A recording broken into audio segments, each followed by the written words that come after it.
ஜனநாயகம் திரைப்படத்திற்கு தணிக்கை சான்று கிடைக்குமா கிடைக்காதா அப்படின்ற சந்தேகம் இப்ப வலுத்திருக்கக்கூடிய சூழல்ல வரக்கூடிய சட்டமன்ற தேர்தலுக்கு முன்னாடி ஜனநாயகம் ரிலீஸ் ஆகுமா அப்படின்ற கவலை தொத்திக்க ஆரம்பிச்சிருக்கு.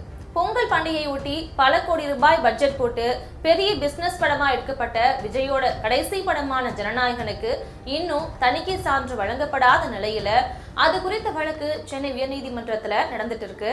கேஸ் உச்ச நீதிமன்றத்துக்கு போனாலும் கூட வழக்குல இன்னும் உத்தரவு பிறப்பிக்கப்படல.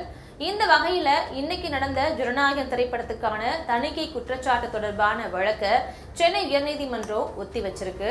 வாதத்துல தணிக்கை வாரியத்துக்கு பல கேள்விகளை முன்வச்ச நீதிமன்றம் அரை மணி நேரத்துல வாதத்தை முடிச்சிருந்தா இன்னைக்கே உத்தரவை பிறப்பிச்சிருப்போம் அப்படின்றதையும் சுட்டிக்காட்டியிருக்கு.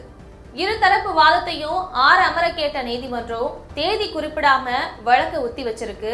இன்னும் தீர்ப்பு மட்டும்தான் பாக்கி அப்படின்னாலும் தேர்தலுக்கு முன்னால படம் வெளியாகுமா அப்படின்ற சந்தேகத்தை அதுதான் கிளப்பி வருது.